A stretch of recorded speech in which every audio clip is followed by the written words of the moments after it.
अस्सलाम वालेकुम दोस्तों, मैं कोच फहद मार, ये कोच मोहम्मद। अस्सलाम वालेकुम दोस्तों। ये वीडियो में असली दिखाना किस तरह असली स्ट्राइक करना, किस तरह शुरू करना जरा फाइट।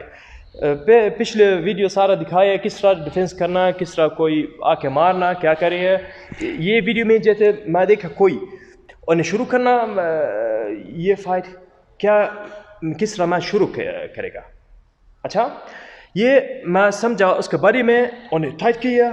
मैं दूसरा वीडियो इंशाल्लाह बोलेगा क्या करेगा, किस तरह मैं अंडरस्टैंड, किस तरह मैं इसका समझना इसका बॉडी लैंग्वेज थे, इसका फेस, ये शुरू करेगा फाइट और नहीं। अच्छा, अभी उन्हें मैं देखा ये शुरू करेगा, पुश करता एक देख, उन्हें पुश करता इधर, मैं समझा खलास ये होएगा। मैं किस तरह क्या करेगा देखना, एक ये हाथ में एक, हाँ दो।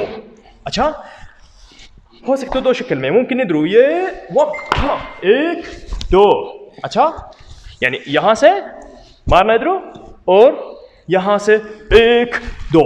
अच्छा, नी में देखना, एक फिट में, फिर लेना नीचे यहाँ एक। ओके, किस तरह दूसरी बार करना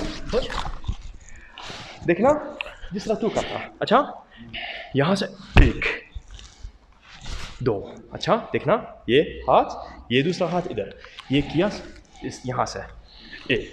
अच्छा, दबाया नीचे, वो जैसे ऊपर किया नहीं कर सकते इस तरह, जैसे बाद दबाया नीचे। अच्छा, एक नी में इधर, फिर क्या करेगा डाउन। अच्छा, देख एक दो, हाँ दबाना इस तरह, ये इधर होएगा। अच्छा, इस तरह दबा सकता, यहाँ से इसका एल्बो और इसका बाजू इधर टूट जाएगा, ये दूसरा चीज़ इधर दबाएगा। अच्छा, इस तरह ख़त्म कर सकता ये जरा अटैकर। तो बहुत शुक्रिया आपको, तुझसे देखा ये वीडियो शेयर करना सारा आपका दोस्त का। देखेंगे इंशाल्लाह दूसरे वीडियो में। अस्सलाम वालेकुम।